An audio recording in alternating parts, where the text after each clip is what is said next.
सहनाववतु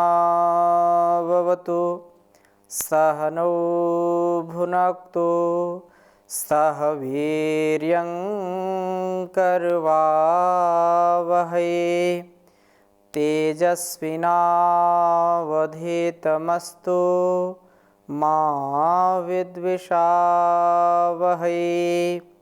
ओम शांति शांति शांति।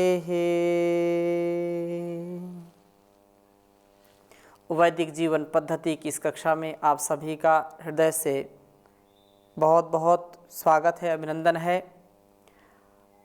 ऋग्वेद के प्रथम मंडल के हमने लगभग 76 सूक्तों तक स्वाध्याय किया था और बहुत ऐसे मंत्रों को हमने देखा, सुना और समझने का प्रयास किया जो हम दैनिक जीवन में अपने व्यवहारों में जिन का हम आधान करते हैं, जिनको हम जीते हैं, जो हमारी छोटी छोटी बातों को वेद में बहुत ही सुंदर ढंग से संकेत किया गया है कि हम अपने इन छोटे छोटे उत्तरदायित्वों को और बड़े से बड़े उत्तरदायित्व को, छोटी सी छोटी समस्याओं को और बड़ी से बड़ी समस्याओं को, अंदर की समस्याओं को, बाहर की समस्याओं को, मन की समस्याओं को, शरीर की समस्याओं को,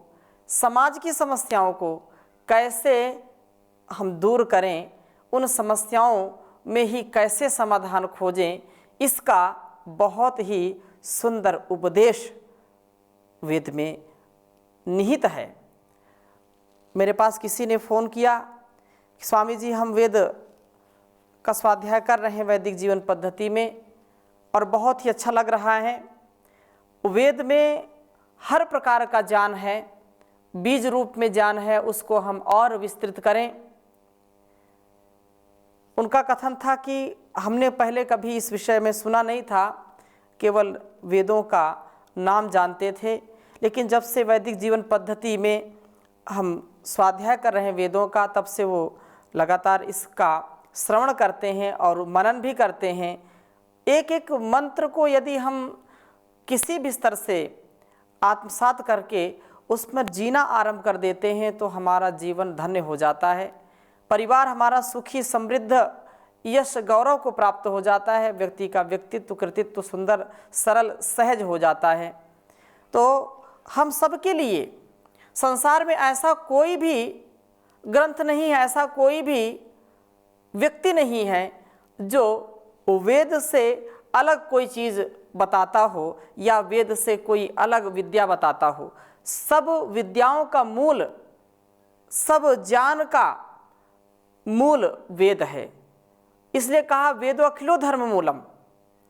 वेद सब सत्य विद्याओं का पुस्तक है। वेद का पढ़ना पढ़ाना, सुनना सुनाना सभी आर्यों का अर्थात श्रेष्ठ जनों का परम कर्तव्य है, उसको आचरण में लाना परम कर्तव्य है। संसार में मनुष्य का जन्म उसके अभ्युदय और निःश्रेयस के लिए होता है, प्रेय और श्रेय के लिए होता है, भोग और अपवर्ग के लिए होता है। इसलिए सांसारिक सुखों के साथ साथ जब तक व्यक्ति के जीवन में आध्यात्मिक सुख का, आध्यात्मिक आनंद का आधार नहीं होता है, तब तक उसका जीवन अधूरा रहेगा। निःश्रेयस की प्राप्ति अभ्युदय के साथ होनी चाहिए, श्रेय की प्राप्ति प्रेय के साथ होनी चाहिए,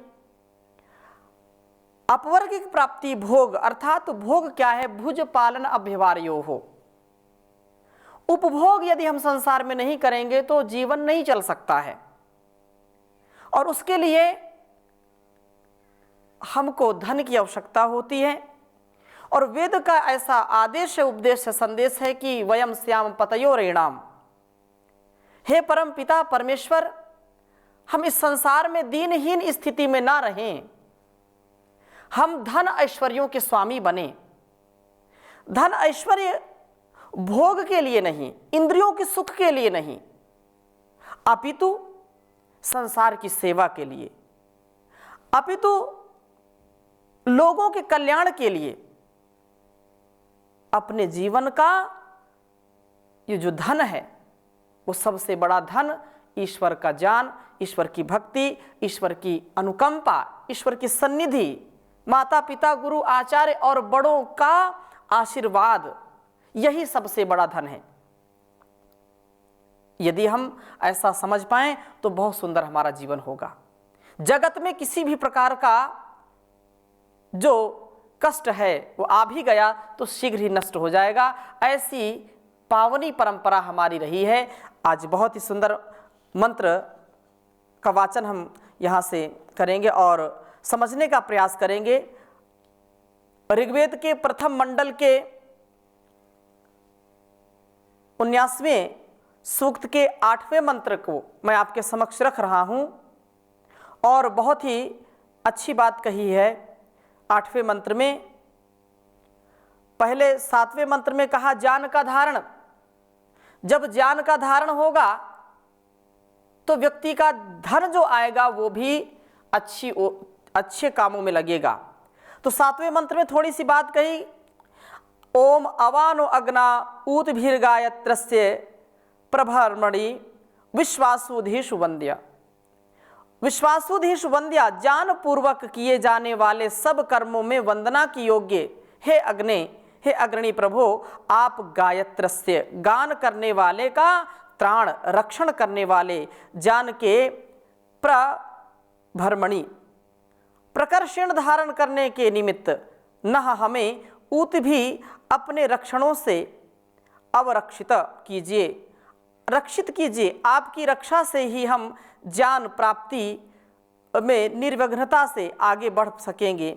यह ज्ञान हमारा निश्चित रूप से हमारा रक्षण करने वाला है, हमें काम क्रोध लोभ मोह और वासनाओं से बचाने वाला है, उनका कभी शिकार नहीं होने देने वाला है। इस ज्ञान की प्राप्ति के लिए हे प्रभु आपकी कृपा बिन कुछ संभव नहीं है, आपकी कृपा परम आवश्यक है। प्रभु की कृपा के बिना छोटे से छोटे कार्य भी पूर्ण नहीं हो सकते हैं। अतः वे प्रभु ही सब ज्ञान युक्त कर्मों के आरंभ में वंदना की योग्य हैं, वंदनीय हैं, वो पूज्य हैं, स्तुत्य हैं, वर्णीय हैं। और फिर 8वें मंत्र को यहाँ पर हम देखने का प्रयास करेंगे। कहा ओम आनो अग्नेरइंभर सत्रासाहं वरेण्यम विश्वासु पृत्सु दुष्टरम। बहुत छोटा मंत्र है लेकिन बहुत बड़े भाव को छिपा करके रखा है। ओम आनो अग्नेरइंभर सत्रासाहं वरेण्यम विश्वासु पृत्सु दुष्टरम। ओम आनो अग्नेरइंभर सत्रासाहं वरेण्यम विश्वासु पृत्सु दुष्टरम।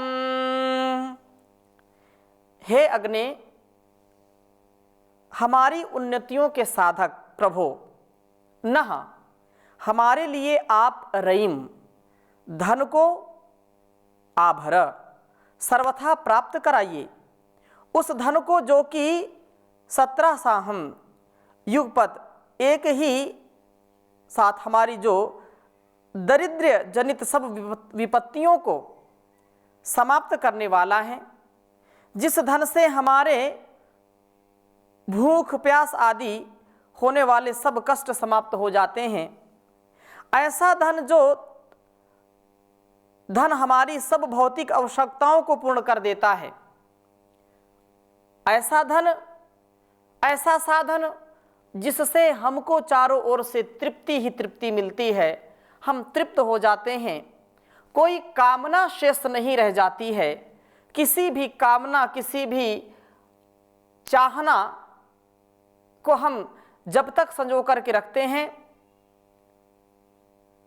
जब तक उसका हमको लाभ नहीं मिल पाता, लक्ष्य हमको नहीं मिल पाता है। वरेण्यम प्रशस्त गुण कर्म स्वभाव कारकम, जो धन वर्ण के योग्य है, जो कि उत्तम मार्ग से कमाए जाने के कारण हमारे गुण कर्म स्वभाव को प्रशस्त बनाने वाला है। बहुत ही महनीय बात है कि व्यक्ति का जो धन कमाया हुआ होता है, जिस साधन से धन कमाता है व्यक्ति, वैसा ही उसका व्यक्तित्व कृतित्व बन जाता है, वैसा ही उसका स्वभाव बन जाता है। अच्छे सच्चे कर्मों से धन कमाया हुआ जो सात्विक धन की कमाई है, वह सात्विक स्वभाव में वृद्धि करने वाली होती है। उसके मन विचार, उसके गुणकर्म स्वभाव को दिव्य बनाने वाला धन होता है। और जिसने अधर्म से युक्त धन कमाया है, पाप की कमाई जिसने कमाई है, उसका मन मस्तिष्क, उसकी चित्त वृत्ति, उसका स्वभाव कभी भी ठीक नहीं हो सकता है। उसको कभी भी सुख शांति नहीं मिल सकती है।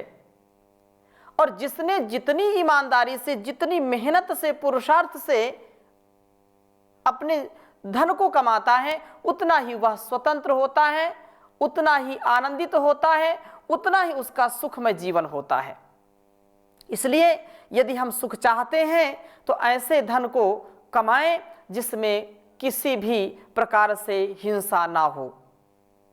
और विश्वासु पृत्सु सब संग्रामों में दुष्टरम, शत्रुओं से दुस्तर, और अर्थात जिस धन के कारण हम काम क्रोध आदि का शिकार नहीं होते हैं, उस धन की क्या उपयोगिता है जो कि हमारे कष्टों को दूर ना करके उन्हें बढ़ा दे। आज संसार में लोग धन कमा रहे हैं, धन की कमी नहीं है, लेकिन धन कमा करके भी निर्धन हैं। जो सच्चा उनका धन है, प्रेम, करुणा, उत्साह, साहस, परस्परता, कृतज्ञता, एक दूसरे के प्रति प्रेम की भावना और अंदर से आनंदित रहना, ये सर्वथा इसका अभाव होता है। धन तो अकूत संपदा वो कमा लेते हैं, धन का कोई भी अभाव नहीं होता है, लेकिन उनके अंदर इन भावों का निश्चित रूप से अभाव हो जाता है। इन अभावों को दूर करने के लिए अपने स्वभाव में सात्विकता की परम आवश्यकता होती है। जिसके जीवन में सात्विकता है, जिसके जीवन में शुचिता है, पवित्रता है, उसी का जीवन धन धान्य से परिपूर्ण होता है। ये जो सोना चांदी हीरा मोती या ये जो पैसे रुपए, ये चल अचल संपत्ति, ये हमारे साथ जाने वाली नहीं है, इसलिए सच्चा धन नहीं है। ये हमारे अंदर अनेक दुर्गुणों को, दुर्व्यसनों को, दुर्व्यवहारों को जन्म दे देती है। यदि ऐसी संपत्ति हम कमाएंगे तो विपत्तियों से कोई भी बचा नहीं सकता है, कोई भी बचाने का साधन नहीं है। अगर हम विपत्तियों से बचना चाहते हैं, दुख से बचना चाहते हैं, यदि हम अपने को दिव्य बनाना चाहते हैं, दिव्य समाज का निर्माण करना चाहते हैं, तो जो पाप की कमाई है, जो कमाई अन्याय से कमाई जाती है, उनको हमको छोड़ करके सच्चे अच्छे कर्मों को करते हुए, जो धार्मिक कर्म है उनको करते हुए, आध्यात्म को मूल में रखते हुए, सैद्धांतिक जीवन को जीते हुए हम यदि धन को कमाते हैं तो वो धन सच्चा साधन बन जाता है। वह धन हमको ज्ञान से युक्त कर देता है, हमारा ज्ञान हरण नहीं करता है। नहीं तो जब हम कुत्सित विचार वाले हो जाएंगे तो वो धन हमारा हमको निर्धन बना देता है, हमको बिल्कुल कहीं का नहीं छोड़ता है। ऐसे धन से क्या लेना। तो इसलिए कहा है, ऐसी कमाई कर लो जो संग जा सके, मुश्किल पड़े तो राह में वो काम आ सके। ऐसा धन जो धर्म से युक्त हो। अधर्म वाला धन नहीं कमाना, तो मुसीबतों को बढ़ाने वाला नहीं होना चाहिए। जब धन आता है तो कहते हैं कि जो लक्ष्मी घर में आती है तो लक्ष्मी का साधन उल्लू है, अर्थात व्यक्ति बिल्कुल अंधकार में, क्योंकि उल्लू जो होते हैं वो रात्रि में देख पाते हैं, दिन में तो देखते नहीं, प्रकाश में उनको दिखाई नहीं पड़ता। तो अक्सर ये देखा जाता है, प्रायः ऐसा होता है, जब सात्विक जीवन नहीं होता है, आध्यात्मिक जीवन नहीं होता, वेद अनुकूल जीवन नहीं होता है, सत्संग का, स्वाध्याय का जिसके जीवन में अभाव होता है, धन संपदा आती है तो उसकी मति मारी जाती, बुद्धि खराब हो जाती है और वो धन का दुरुपयोग करना शुरू कर देता है। उसको लगता है कि धन से सब कुछ खरीदा जा सकता है। अहंकार का वह बहुत बड़ा प्रचारक बन जाता है, अहंकार से युक्त हो जाता है। तो इसलिए ये बात कही है कि जो हमारे गुणकर्म स्वभाव को अप्रशस्त बना दे, ऐसा धन किस काम का। जो हमारे अच्छे स्वभाव को बुरा बना दे, किस काम का ऐसा धन। जो हमें काम आदि शत्रुओं के साथ संग्राम में जीतने के लिए सक्षम नहीं बना पाए, ऐसा धन किस काम का। ऐसे धन से रहित होना ही अच्छा है। अर्थात प्रभु हमें वह धन प्राप्त कराएं जो हमारी क्षुधा आदि से जनित विपत्तियों को दूर करे, हमें श्रेष्ठ बनाए और काम आदि के विध्वंस के लिए समर्थ करे। ऐसा धन, ऐसा साधन जो व्यक्ति के व्यक्तित्व में चार चांद लगाने वाला हो। ऐसा धन जो गरीब निर्धन हैं, जो असहाय हैं, उनकी सहायता के लिए हम लगा सकें। तो ऐसी जो कामना है, ऐसी जो भावना है, वह निश्चित रूप से सफल होगी जब हम प्रभु की शरणागति को प्राप्त करते हैं। प्रभु की शरणागति से ही हमारा संपूर्ण साधन व्यवस्थित होता है, सुरक्षित होता है। नहीं तो धन, यदि हम चाहें कि धन से ज्ञान खरीद लें, तो कोई संसार में ऐसा जो है बाजार नहीं है, ऐसा कोई साधन नहीं है कि पैसा दिया और चारों वेदों का ज्ञान ले लिया। नहीं हो सकता। पुस्तकें तो धन से खरीदी जा सकती हैं, लेकिन ज्ञान को खरीदा नहीं जा सकता है। खाने की वस्तुएं खरीदी जा सकती हैं धन से, लेकिन भूख को खरीदा नहीं जा सकता है। हम धन से सोने के साधन तो इकट्ठा कर सकते हैं, भौतिक चीजें इकट्ठा कर सकते हैं, लेकिन नींद को कोई खरीद नहीं सकता है। धन से औषधियां खरीद सकते हैं, बड़े बड़े आलीशान हॉस्पिटल बना सकते हैं, डॉक्टरों को खरीद सकते हैं। 100 हजारों डॉक्टर एक व्यक्ति के पास हो सकता है, लेकिन सच्चा स्वास्थ्य नहीं खरीद सकते हैं। हम संसार की सब वस्तुएं अपने पास लेकर के रख दें, लेकिन प्रसन्नता को नहीं खरीद सकते। ऐसी कोई दुकान संसार में नहीं इंसान ने बनाई है जहां पर प्रसन्नता मिले, जहां पर आनंद और सुख का भी व्यापार होता हो। क्षणिक जो कुत्सित साधन हैं, उनको लोग अपना करके क्षणिक तो मनोरंजन कर सकते हैं, लेकिन जो शाश्वत सुख है, शाश्वत आनंद है, जो हमको उत्साह में रखने वाला है, आरोग्य में रखने वाला है, ऐसा कोई भी साधन नहीं है। उसका एक ही साधन है, वेद। वेद की चर्चा, वेद का ज्ञान, वेद का श्रवण हम करेंगे तो जीवन में हमारा जरूर कल्याण होगा। क्योंकि ऐसा साधन जो जिसमें धन तो आ रहा है, लेकिन मन नहीं लग रहा है, तो मन यदि परेशान है तो ऐसा धन किस काम का है। इसलिए धन का जो संचय हो, तो संचय ऐसा जिससे हमारे लिए वह कल्याणकारी बन सके, विनाशकारी न बन सके। अतः धन से व्यक्ति धन धरा के बीच ही सारा धरा रह जाएगा, पशु भी बंधे रह जाएंगे जब कूच का वक्त आएगा।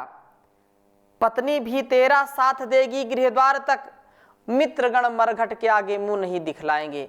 देह भी तेरी चिता में यूं ही जल भुन जाएगी, बाद में सच्चा सखा तेरा केवल धर्म ही रह जाएगा।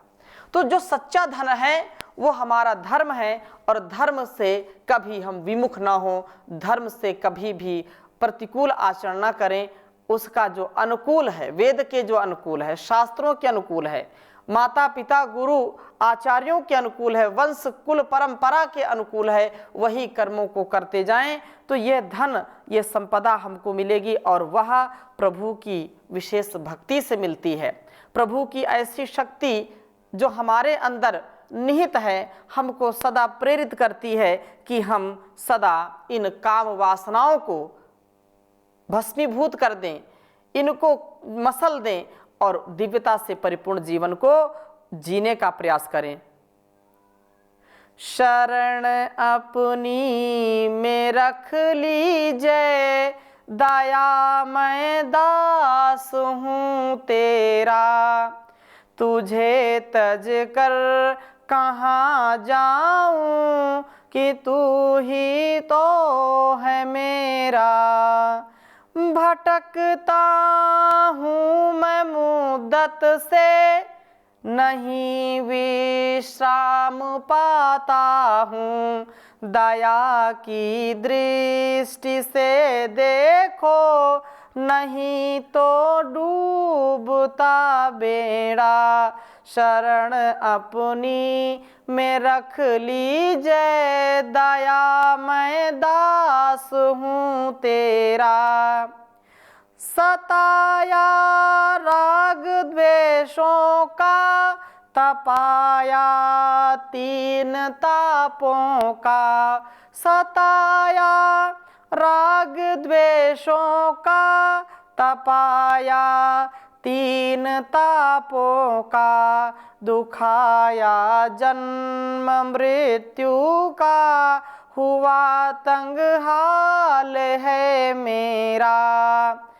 शरण अपनी में रख लीजिए, दया मैं दास हूँ तेरा। दुखों के मेटने वाले, तुम्हारा नाम सुनकर मैं। दुखों को मेटने वाले, तुम्हारा नाम सुनकर मैं। शरण में आ गिरा अब तो, भरोसा नाथ है तेरा। शरण अपनी में रख लीजिए, दया मैं दास हूँ तेरा। क्षमा अपराध कर मेरे, फकत अब आस है तेरी। संसार में उससे ज़्यादा बढ़कर के कोई क्षमा नहीं करने वाला है। बड़े से बड़े अपराध हम कर बैठते हैं, और एक बार नहीं 1000 बार कर बैठते हैं। जब भी हम पश्चाताप करते हैं, जब भी हमको एहसास होता है, जब भी हम आत्मनिरीक्षण करते हैं और हम पाते हैं कि हमसे ये दोष हो गया है, हमसे यह गलती हो गई है, त्रुटि हो गई है, और हम पश्चाताप से अपने आप को तपाते हैं, तो हमारा अंतःकरण पवित्र हो जाता है। हमको उस परमात्मा के जो निर्देश है, उसकी जो प्रेरणा है, वो हमको उत्साह देती है। कोई बात नहीं, जब जागें तभी सवेरा। गलती हुई है तो अब उसको ठीक भी करना है। संसार में हजारों बार हम उसका अनादर करते हैं, हजारों बार उसकी प्रेरणा को सुनकर के भी उस पर नहीं चलते हैं, फिर भी वो कभी अपनी प्रेरणा बंद नहीं करता। लौकिक जो माता पिता हैं, जो भाई बंधु हैं, जो सखा हैं, वो एक न एक दिन ये कह देते हैं कि भाई हम तो कहते कहते थक गए, अब इसको जो मन में आए करने दीजिए, क्योंकि ये बात तो हमारी मानता नहीं है, अपनी ही जिद में चलता है, इसलिए अब हमसे इसका कोई संबंध नहीं, कोई रिश्ता नहीं, और वो बेघर भी कर देते हैं, वो बेदखल कर देते हैं अपने सभी जायदाद से, अपने संबंध विच्छेद कर लेते हैं। परंतु उस परम पिता परमेश्वर का संबंध शाश्वत है, वो कभी भी संबंध विच्छेद नहीं करता है। वह हमारा सदा सर्वदा सर्वत्र भला ही चाहता है, कभी भी वो हमको ठुकराता नहीं है, कभी भी वो हमको अपने नजरों से ओझल नहीं करता है, वो हमको सदा उबारता है। हम उसकी शरण में जाएं तो, हम उसका गुणगान गाएं तो, जब पश्चाताप करके सच्चे हृदय से श्रद्धा के साथ नतमस्तक होते हैं, तो वो संबल हमको मिलता है, वो प्रेरणा हमको मिलती है कि संसार में कोई भी दे नहीं सकता।